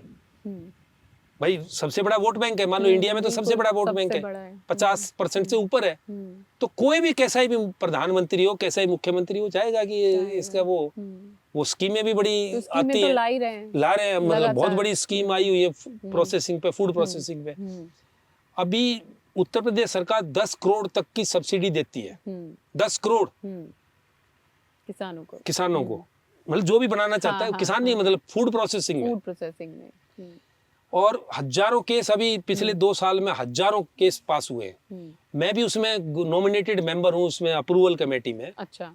लेकिन हम किसानों को बताते, कोई किसान तो वो लगा नहीं रहा, फूड प्रोसेसिंग में आ नहीं रहा, अगला कदम ले नहीं रहा, वो खेती में ही उलझे हुए हैं। तो लेकिन वो तो जब आप ज्वाइन करेंगे, एक बेटा खेती करेगा, दूसरा उसको प्रोसेसिंग करेगा। अब जैसे यादव जी खेती पे ज्यादा ध्यान देते हैं, मैं बाहर का देता हूँ। ये इतना बड़ा काम है, स्काई इज द लिमिट। लेकिन उसको समझना पड़ेगा। आज मेरा बेटा इन्फोसिस छोड़ के आया हुआ है इसमें। यादव जी का लड़का एरोनॉटिकल इंजीनियर था, वो इंडिगो से या एयर इंडिया से आया हुआ इंजीनियरिंग छोड़ के इसका। अच्छा, छोड़ के? हाँ जी, खेती में। हाँ जी, इन्फोसिस से और एयर इंडिया से। तो ये तो समझने की बात है। जरूर नहीं कि आपके पास किसान कौन है जो किसानी कर रहा है, लेकिन हमारे यहाँ क्या है, फार्मर या किसान कौन है, जो ओनर है। आप टीवी की वो कर रहे हैं एंकरशिप, लेकिन आपके नाम जमीन है, तो गवर्नमेंट के रिकॉर्ड में आप फार्मर है। लेकिन हमारे पास तो जमीन नहीं है, लेकिन हम सबसे बड़े फार्मर हैं यहाँ के। तो हम ये सोचे कि मेरे पास जमीन है तो मैं फार्मिंग कैसे करूंगा। तो हम आपके सामने एक एग्जांपल है। ये तो मैं भी कई बार सोचती हूँ कि मेरे पास जमीन नहीं है तो मैं कैसे करूंगी। हाँ, नहीं वो वो तो आप मतलब ये एक मॉडल है ना हमारा। मॉडल है, बिल्कुल सीखने के लिए बिल्कुल अच्छा मॉडल तो है। उसमें क्या, अच्छा जहाँ तक बोलते खेती में इज्जत नहीं है, वो नहीं है, तो ये कॉन्सेप्ट जब आप जब से करेंगे तो वैसा ही भरेंगे ना। आज मैं आदरणीय प्रेसिडेंट से, आदरणीय प्राइम मिनिस्टर से, आदरणीय मुख्यमंत्री जी से, मंत्री जी से, आदरणीय एग्रीकल्चर मिनिस्टर से, कोई ऐसा वो नहीं है इंडिया में जिनसे मैं ना मिला हूँ। ना मिले हूँ। क्यों? क्योंकि मैं गाजर का पैदा कर रहा हूँ, नॉट एज ए कर्नल। मैं जो गाजर as a farmer, as a farmer, yes. Prize भी मिला है 11 लाख रुपए, अभी उत्तर प्रदेश सरकार ने दिया है एज ए प्राइज, 11 लाख रुपए पे एज ए प्राइज, मतलब एक फार्मिंग के लिए। फार्मिंग के लिए तो गवर्नमेंट तो कर रही है, जब तक हम खुद फार्मर नहीं उठेगा, वो देखिए एक एंटरप्रेन्योरशिप चाहिए। अब आप मील गन्ना पैदा किया, मिल में डाल दिया आपने, पैसे नहीं आए, अगर उसी को अगर कोई थोड़ा बहुत गुड़ बनाए, हाँ, थोड़ा सा कोई मशीन ले, सरकार 40% 50% तक सब्सिडी दे रही है, आपके पास जमीन भी है, आपके पास रॉ मटेरियल भी है, तो क्यों नहीं आप थोड़ा बहुत रिस्क लेते। आज मैं अपने अड़ोस पड़ोस में देखता हूँ कि फार्मर वगैरह बहुत ज्यादा पैसा शादियों में, मकान पर, कार में इनमें लगा रहे। इक्विपमेंट उनका देखो तो टूटा फूटा है। मेरे ख्याल में उल्टा होना चाहिए, पहले इक्विपमेंट को बढ़िया करिए, बढ़िया ट्रैक्टर, बढ़िया टिलर, बढ़िया ट्रॉली, बढ़िया वो, उसके बाद बढ़िया गाड़ियां खरीदिए। हमने तो पेड़ के नीचे चारपाई पे काम शुरू किया था, मैंने दिखाया था आपको पेड़ वो, बिल्कुल। हमने कोई ऑफिस नहीं बनाया। हमें ना शर्म आती थी, हम भी कर्नल आए थे फौज से, वो भी एमएससी केमिस्ट्री अपना काम भी करते थे, हमें तो कभी शर्म नहीं आई, ऐसी चारपाई पे बैठे थे।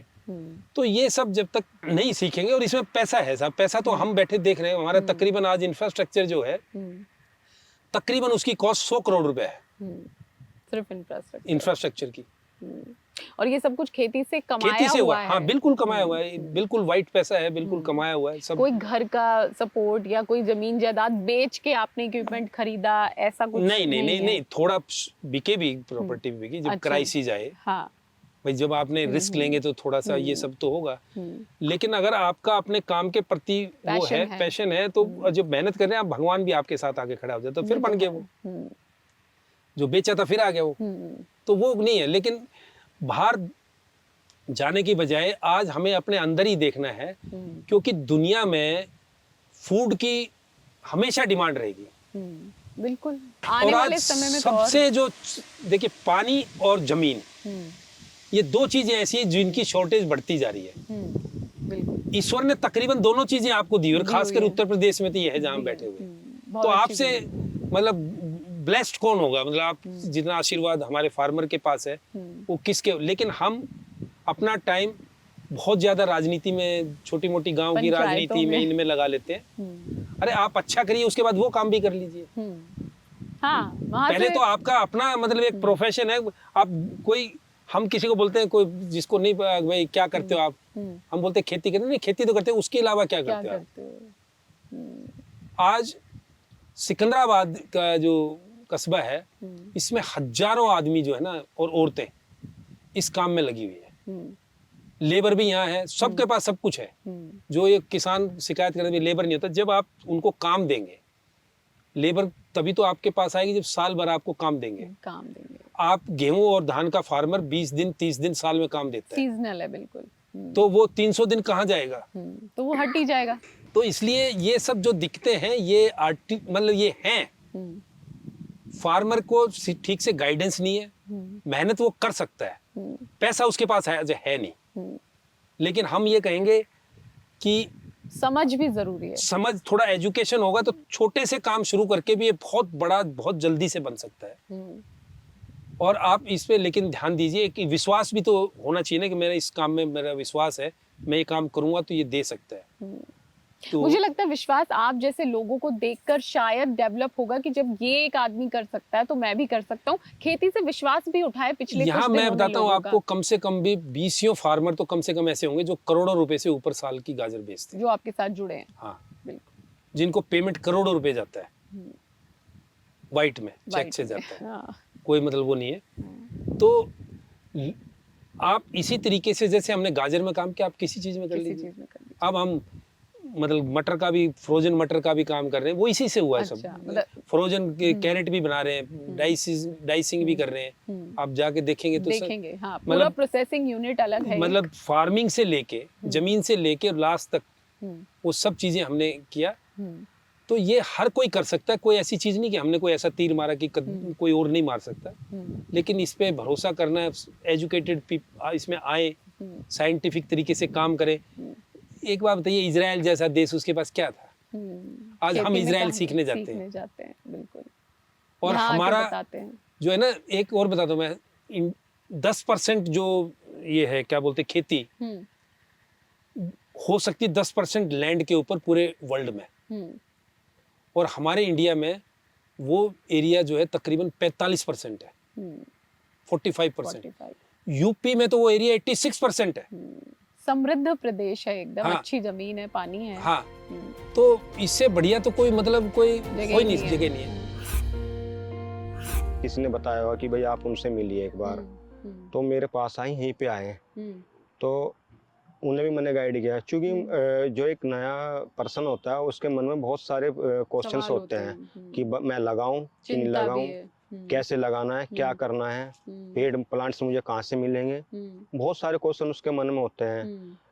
कितनी दूरी पे मुझे पेड़ रखना है, बहुत सारे क्वेश्चन होते हैं। तो मौसम के अनुसार हाँ, क्या होगा अगर हम लगाएंगे, पेड़ हो जाएंगे कि नहीं हो जाएंगे, क्या खाद डालनी है, हमें क्या करना है, गड्ढा कितना करना है, उन बहुत सारे क्वेश्चन होते हैं। तो वो व्यक्ति मेरे से मिले, उन्हें मैंने सबको गाइड किया कि भाई हाँ ऐसे ऐसे करना है। मतलब उनके जितने क्वेश्चंस को मैं संतुष्ट कर सकता था, उनके पर्सनों को मैंने संतुष्ट किया। उसके बाद वो लगाने के लिए प्रेरित हुए, उन्होंने बाग लगाया। तो मैं मानता हूँ इस क्षेत्र के लिए ये चीज़ अच्छी भी है। हमारे यहाँ प्लांटेशन की बहुत ज़्यादा ज़रूरत है। मतलब आप ये भी कह रहे हो कि सिर्फ एक किसान के तौर पे नहीं, मतलब एक जिम्मेदार इंसान के तौर पे भी जरूरी है कि हाँ। बागवानी करें। प्रथम तो मैम हम इस राष्ट्र के नागरिक हैं, तो एक नागरिक की हमारी जिम्मेदारी होती है। तो आपको लगता है कि बागवानी हर तरह से फायदेमंद क्रॉप है, बजाय हाँ, कि धान, गेहूं या गन्ना की? बिल्कुल बिल्कुल। और मैडम ये होना भी चाहिए। अगर मान के चलिए पूरा देश, सभी किसान एक फसल के कोई लगाते रहेंगे तो क्या होगा, मार्केट में अगर कोई चीज़ ज़्यादा जाएगी तो उसकी वैल्यू कम होगी। इकोनॉमिक्स का बेसिक रूल रूल यही है। तो हमारे यहाँ मतलब फसलों का वर्गीकरण होना चाहिए। ये नहीं कि एक ही फसल को पूरा, जैसे मतलब मैं यहाँ पे अपने गांव का ही बताता हूँ। गांव का क्या, ये हर गांव की यही स्टोरी है, पूरे हमारे भारत की यही स्टोरी है। सभी एक ही फसल के पीछे लगाने के लिए चल देते हैं। एक बार लगा दिया होएगी तो बेचेंगे, बस कभी खत्म। जैसे मैंने अपने पापा से, अपनी बड़ी माता जी से, उनसे मैंने सुना है, पिताजी हमारे बताते हैं कि भाई किसी समय हमारे यहाँ पे मिर्च बहुत ज्यादा होती थी, फिर टमाटर बहुत ज़्यादा होता था। जब मैं छोटा था मैंने देखा कि हमारे पूरा एरिया में बहुत ज़्यादा मूली होती थी। और स्थिति होती थी जो मैंने स्वयं देखा है, इतनी मूली होती थी कि वहाँ पे मंडी में बिकती नहीं थी। वो उन्हें ऐसे खोल के आ जाते थे मंडी में। कई बार मैंने देखा है, ये हमारा रास्ता यहाँ गया, कच्चा रास्ता था, यहाँ पे मूलियाँ उखाड़ते थे और रास्ते पे डाल देते थे और बहुत बुरी बदबू यहाँ पे हो जाती थी। तो ये सिचुएशन भी किसान के साथ आती है। अगर किसान थोड़ा सा ये सोचे कि अगर हम सभी एक ही फसल लगाएंगे तो उसका रेट हमें नहीं मिलेगा, किसी को भी फायदा नहीं होगा। फायदा नहीं होगा। तो इसलिए वर्गीकरण का होना तो जरूरी है। तो ये वर्गीकरण के हिसाब से जरूरी है। और अब अगर हम आमदनी की बात करें तो अमरूद का क्या साइकिल होता है, जैसे कब लगाया, कब तक उसमें पैसे आने लग जाएंगे, या नींबू का भी सेम रहता है या क्या रहता है? मैडम, अगर हम एक भी बोते हैं, जैसे प्रॉपर हमारा बागपत, मुजफ्फरनगर जो बेल्ट है, शामली जो बेल्ट है, अगर इसकी बात करें, गन्ना बेल्ट है पूरी। अगर गन्ना भी हम लगाते हैं तो गन्ना भी 1 साल में ही इनकम देता है, और 1 साल में आपका अमरूद भी इनकम देनी स्टार्ट कर देता है। हाँ, शुरुआत में शुरू के ईयर इनकम थोड़ी कम देगा, और ऐसे सेकंड ईयर में आप जाओगे तो इनकम थोड़ी बढ़ेगी, थर्ड ईयर में बढ़ेगी, थर्ड ईयर से आपकी प्रॉपर इनकम एक आनी स्टार्ट हो जाएगी। पर फर्स्ट ईयर से इतनी इनकम वो देना स्टार्ट कर देता है कि अपने खर्चे निकल जाते हैं उससे। और 3 साल बाद फिर ये है कि मतलब कई सालों तक फिर ये बाग चलता रहेगा। हाँ, सबसे बड़ी बात ये है कि ये जितनी फसलें अगर हम एक देखें तो एक भी हमें 2 साल में 2 साल ही चलता है हमारा, उसके बाद दोबारा बोना पड़ता है। जबकि हमने अमरूद लगा दिया तो मान के चलिए 10 से 15-20 साल तक अमरूद चलता है, अगर प्रॉपर हम केयर करते हैं। हाँ, कुछ चीज़ें ध्यान रखनी है कि हमें पेड़ की कटिंग हाँ, ये कब करनी बताइए है। क्या क्या ध्यान रखना है। जैसे अभी फरवरी का महीना आता है, तो फरवरी में प्लांटेशन कब बेस्ट होती है करना अमरूद की? प्लांटेशन फरवरी मार्च में बेस्ट फरवरी होता है। मार्च में करें, हाँ, ठीक है। फरवरी मार्च में या फिर बरसात से ठीक पहले। पहले मई जून में कर लें। हाँ, जून जुलाई में वो ठीक होता है। वैसे बेस्ट पीरियड मैं तो अपने अनुभव के आधार पे यही कहता हूँ कि फरवरी और मार्च बेस्ट है, ठीक है। क्योंकि उस समय ट्रिलिंग बहुत अच्छी होती है पेड़ों में। हाँ, तो वो बेस्ट एनवायरनमेंट है उसके लिए। फरवरी मार्च में प्लांटेशन करा, फिर उसके बाद किस तरह की केयर की जरूरत होती है? केयर मैडम, एक तो मैं अपने जितने प्लांट होते हैं उनमें देखना होता है कि किसी में कोई किसी प्रकार का कोई रोग, कोई बीमारी तो नहीं है, कोई फंगस तो नहीं आया है, कोई कीड़ा तो नहीं है, मतलब चेक करते या रहें लगातार। नीमाटोड्स, हाँ, कोई मतलब कि बीमारी तो नहीं, वो हमें प्रॉपर चेक करना होता है, उसको ट्रीटमेंट देना होता है। और एक जो खाद देने का सबसे अच्छा समय होता है प्लांट को, वो भी फरवरी मार्च है। फरवरी मार्च में अपने प्रॉपर हमने बाग की जुताई करवा के, पेड़ों की खुदाई करवा के उस प्रॉपर उस समय में खाद दे देना चाहिए। ये वर्मी कंपोस्ट, हाँ, वो अपना प्राकृतिक जो भी गोबर की खाद है, प्राकृतिक अपना जीवामृत या घन जीवामृत है, जो भी मतलब कि हमें खाद देनी है, वो हमें फरवरी और मार्च का महीना बेस्ट है। फरवरी में मतलब हमें अपनी तैयारी कर देनी चाहिए, और उससे पहले अपना जुताई से पहले और खाद देने से पहले प्रॉपर अपनी जो ब्रांच चीज़ें है जिनकी कटिंग करनी है, एक्स्ट्रा ब्रांच चीज़ें हैं, डेड ब्रांच चीज़ें हैं, वो सारी निकाल देनी चाहिए। या फिर हमारा पेड़ बहुत ज़्यादा हाइट ले रहा है, उसे कितने हाइट पे रखना है, क्योंकि हम प्रोफेशनल कर रहे हैं, अपने घर के लिए पेड़ होता है वो कितना भी ऊंचा चला जाए, अगर पेड़ ये ऊंचा जाएगा तो हमें मान के चलिए मेरे बाग में 700-800 पेड़ हैं, तो 700-800 पेड़ से डेली फल टूटना, अगर वो फल बहुत हाइट पे है तो उसे तोड़ना बहुत मुश्किल होगा। तो हमें उसे मतलब प्रॉपर इतनी हाइट पे रखना है कि हमारी अप्रोच में अप्रोच से बाहर ना जाए। हाँ, तो 1 एकड़ में अगर माना जाए तो कितने पेड़ लगाना सही रहता है 1 एकड़ में? अगर सघन बागवानी करनी है तो सघन बागवानी में तो हम 6 से 8 फीट की पेड़ से लाइन से लाइन और पेड़ से पेड़ की दूरी रख सकते हैं। 6 से 8 फीट की दूरी? हाँ, सघन बागवानी में। और नहीं तो हम 12 से 12 लाइन से लाइन की दूरी 12 और पेड़ से पेड़ की दूरी 10 भी रख सकते हैं, या फिर उससे ज़्यादा भी रख सकते हैं।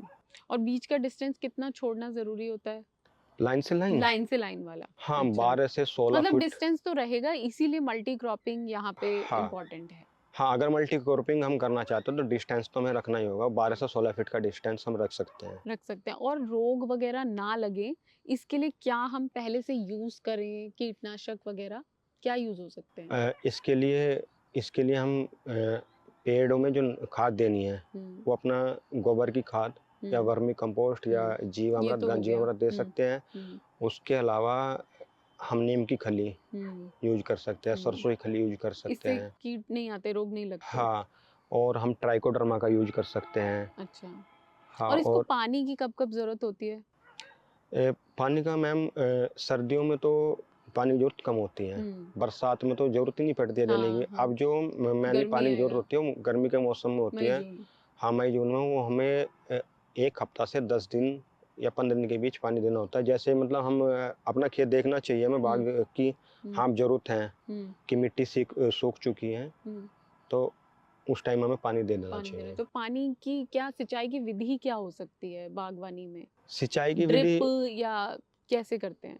सिंचाई की विधि हमारे हाँ, ड्रिप से भी दे सकते हैं और अपने ओपन फील्ड इरिगेशन भी हो सकता है। आप क्या करते हैं? मैडम, अभी तो मैं उसकी क्या नाम लाइन लगवाई हुई है हमने, ड्रिप इरिगेशन की लगवाई हुई है। ड्रिप इरिगेशन करते पर वो लाइन हमें इसलिए भी उठानी पड़ी क्योंकि पाइप तो हमारे दबे हुए हैं, तो इसलिए हमें अभी जुताई करनी पड़ती है, तो उठानी पड़ती है। मतलब ड्रिप इरिगेशन ही करते हैं? हाँ, नहीं, अभी ड्रिप इरिगेशन बंद की हुई है, ओपन फील्ड की, क्योंकि अगर हमें मल्टी क्रॉपिंग करनी है तो फिर अच्छा, हाँ, फिर पाइप हटाने पड़ेंगे। Open field. तो मल्टी क्रॉपिंग में आप क्रॉप्स बदलते रहते हैं? हाँ, क्रॉप्स बदलते रहते हैं लगातार। कोई ऐसा है कि ये चीज पर्टिकुलर लगाई जाए तो ज्यादा अच्छा रहेगा? एक होता है ना, एक क्रॉप से दूसरी क्रॉप का कुछ कनेक्शन? नहीं, मैं तो कुछ ना कुछ नया लगाता रहता हूँ। जैसे मैंने इसमें प्याज भी लगाया, प्याज भी लगा के देख चुका हूँ, मूंग की दाल, और उसके अलावा अपना ये अपनी घिया, तोरी, लौकी, सब लगा के देख हाँ चुके हैं। सब लगा के देख चुका हूं मैं। हल्दी तो भी। अब आपने ये अमरूद की वैरायटी कौन सी लगाई है? मतलब एक होता है कि अब तो एक्सपेरिमेंट नहीं कर सकते आप, अब तो लगा ली, तो कौन सी वैरायटी बेस्ट लगता है आपको कि अगर जो लोग देख रहे हैं वो भी सोच रहे हैं आपको देखकर कि चलो बागवानी करें, तो कौन सी वैरायटी लें अमरूद मैडम की? मेरे पास थाई वीएनआर भी है। अच्छा। जो सबसे ज्यादा प्लांट है मेरे पास थाई वीएनआर के, थाई और फिर हाँ ताइवान पिंक है, ताइवान पिंक। और एक दो प्लांट मैंने और भी डलवाया। अगर हम देखें व्यवसाय की दृष्टि से देखें तो थाई वीएनआर अच्छा है, अच्छा, अच्छी उपज देता है, तो अच्छी उपज देता है। तो इससे आपको रोग भी सालाना कम आता है उसमें। अच्छा, रोग कम आता है। रोग तो भी कम सालाना आता है। कितनी इनकम हो जाती है इससे आपको? हम पर ईयर बागवानी और बागवानी से पर इंटरक्रॉपिंग? एकड़ हाँ हम 1.25 से 2 लाख तक की इनकम ले सकते हैं, और उससे ज़्यादा भी जा सकते हैं। ज़्यादा भी जा सकते हैं। तो मतलब आपको लग रहा है कि मुनाफे का सौदा है खेती? हाँ बिल्कुल। कुछ और करने का वो नहीं है? नहीं, इसके साथ कि कुछ और किया जाए, अभी पैसे कमाने हैं, ऐसा नहीं लगता कभी? अभी इसके खेती साथ संतुष्ट कर रही है? हाँ बिल्कुल। अभी जो अपने किसान से जुड़ा हुआ ही मुझे काम करना है, जो भी करना है अभी। अभी जैसे कि यहीं पे बाग में ही गाय रखने का भी मेरा रखने का विचार कार्यक्रम है। एक तो उससे अपना प्राकृतिक खेती की तरफ एक कदम, जैसे बढ़ जाएगा। हमारे महामहिम राज्यपाल गुजरात और देवव्रत महाराष्ट्र जी। के आचार्य देवव्रत जी, वो अक्सर मैं उन्हें सुनता हूँ, और उनके संरक्षण में गुरुकुल कुरुक्षेत्र चल रहा है, वहाँ पे भी मैं गया हूँ। मैंने जाके वहाँ पे देखा है जो वो खाद अच्छा। बनाते हैं। तो उनसे मैं प्रेरित हुआ हूँ बहुत ज़्यादा, आचार्य देवव्रत जी से। अच्छा। तो अभी यहाँ पे मैं गाय लाकर जो उनका खेती की पत्ती है, प्राकृतिक खेती, तो उसकी तरफ ही अब और ज़्यादा उसमें ध्यान देंगे। ध्यान देने का। लेकिन आगे के फ्यूचर प्लान्स क्या हैं? फ्यूचर प्लान्स ये है मैडम, जो अपनी गाय हैं, गायों से ही गौ आधारित उत्पाद शुरू बनाने करने हैं। का। हाँ है जैसे विचार। हाँ जैसे कि गाय के गोबर से दिए होते हैं, दीपक, अपने हाँ। धूप बत्ती होती है, समरानी कप होते हैं, आज तो बल्कि मूर्तियां भी, बहुत कुछ बन रहा है बहुत कुछ आजकल तो। आजकल गाय के गोबर से बन रहा है।